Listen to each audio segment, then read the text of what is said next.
Welcome back to One Two Step, and in today's video I'll be showing you how to log into your Royal London Pension account. Before getting started, if you are new to the channel, please do subscribe and turn on the notification bell icon to get notified every time we upload new videos. Now let's get started. First of all, open your Google Chrome or any web browser. Then on the search bar, type in Royal London Pension Login. Once you press enter, you'll see these kind of results. From this, click on the first link, then scroll a bit down, and you should see login or register button. So if you already have an account, go ahead and click on the login button, and if you don't have an account, click on the register button. I already do have an account, so I'll go ahead and click on the login button.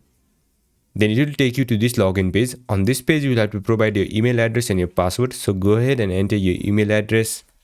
After that, enter your password. And if you want to recheck your password, you can click on this show button and it will reveal your password. And in case if you don't remember your password, you can click on this link to recover it. Once everything is set, make sure you have entered your correct credentials, then click on the login button. And once again, if you don't have an account, you can click on this register button to register for a new account.